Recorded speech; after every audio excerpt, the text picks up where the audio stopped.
Halo Sobat Riset, ketemu lagi dengan saya, Juni Andre Idaman Putra. Pada pertemuan kali ini, saya akan membahas tentang reaksi polimerisasi. Saya tidak sendirian loh, ditemani oleh keempat teman saya. Yang pertama, Nurdiana.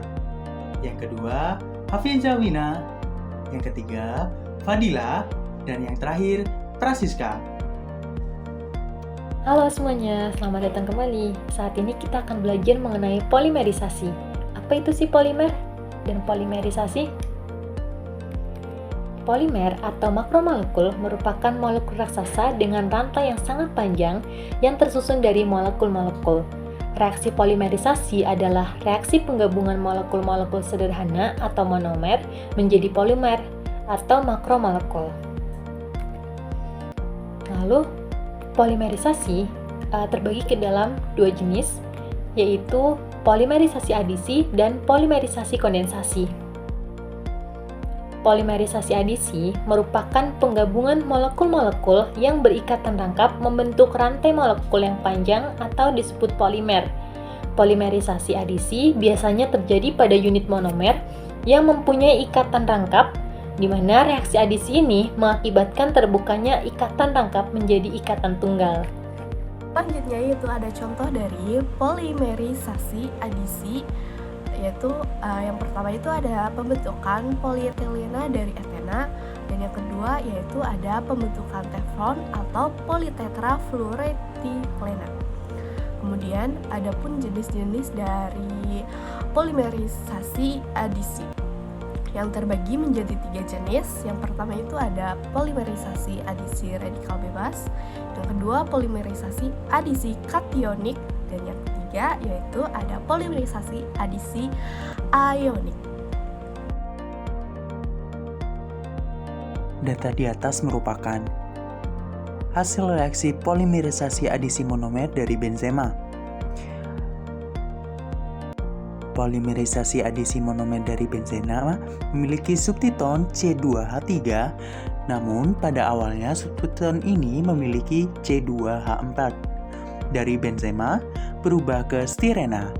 Mengalami stirena karena jumlahnya yang sangat banyak akan bergabung dengan stirena yang lain dengan cara terjadi pemutusan ikatan rangkap dan akan berubah menjadi ikatan tunggal.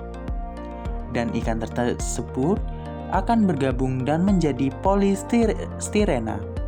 Kesimpulannya, monomer yang dengan struktur stirena akan mengalami adisi dan berubah menjadi polistirena. Polipropilena atau polipropena adalah sebuah polimer termoplastik yang dibuat oleh industri kimia dan digunakan dalam berbagai aplikasi, diantaranya pengemasan, tekstil, alat tulis, berbagai tipe wadah terpakaikan ulang, serta bagian plastik, perlengkapan laboratorium, pengeras suara, komponen otomotif, dan uang kertas polimer. Polimer adisi yang terbuat dari propilena, monomer, permukaannya tidak rata serta memiliki sifat resistan yang tidak biasa terhadap kebanyakan pelarut kimia, basa, dan asam. Polipropena biasanya didaur ulang dan simbol daur ulangnya adalah nomor 5.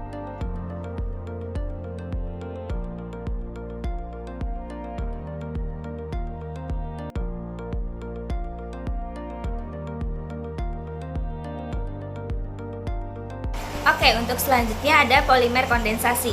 Polimer kondensasi ini jenis polimer yang terbentuk melalui reaksi kimia antara dua atau lebih monomer yang memiliki gugus fungsi. Dalam proses ini seringkali terjadi pelepasan molekul kecil seperti air atau metanol.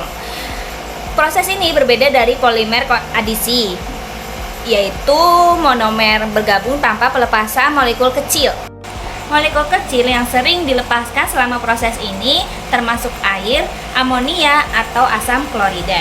Sifat dari polimerisasi kondensasi ini cenderung lebih kuat dan dapat terurai secara hayati dibandingkan dengan polimer dari proses adisi. Kemudian ada 4 contoh polimer kondensasi. Yang pertama ada nilon, dibuat dari reaksi antara 1,6 diaminoheksana dan asam heksana, 1,6 dikarboksilat. Kemudian yang kedua ada kevlar yang terbentuk dari benzena 1,4 diamino dan asam benzena 1,4 dikarboksilat. Yang ketiga ada terilena atau PAT, dihasilkan dari etana 1,2 diol dan asam benzena 1,4 dikarboksilat. Yang keempat ada polyester mengandung gugus fungsional ester dalam lantai utamanya. Selanjutnya, implementasi dari polimer kondensasi. Yang pertama ada material konstruksi, contohnya kevlar, yang digunakan untuk rompi anti peluru karena kekuatannya yang sangat tinggi. Kemudian ada tekstil, contohnya nilen dan polyester yang digunakan untuk membuat pakaian dan karpet. Kemudian ada kemasan, contohnya PAT, banyak digunakan untuk botol plastik dan kemasan makanan. Mari kita simak reaksi polimerisasi kondensasi berikut. Polymers, like plastics, which generally aren't biodegradable and so stay in the environment for ages. Berikutnya adalah perbedaan polimerisasi adisi dan kondensasi.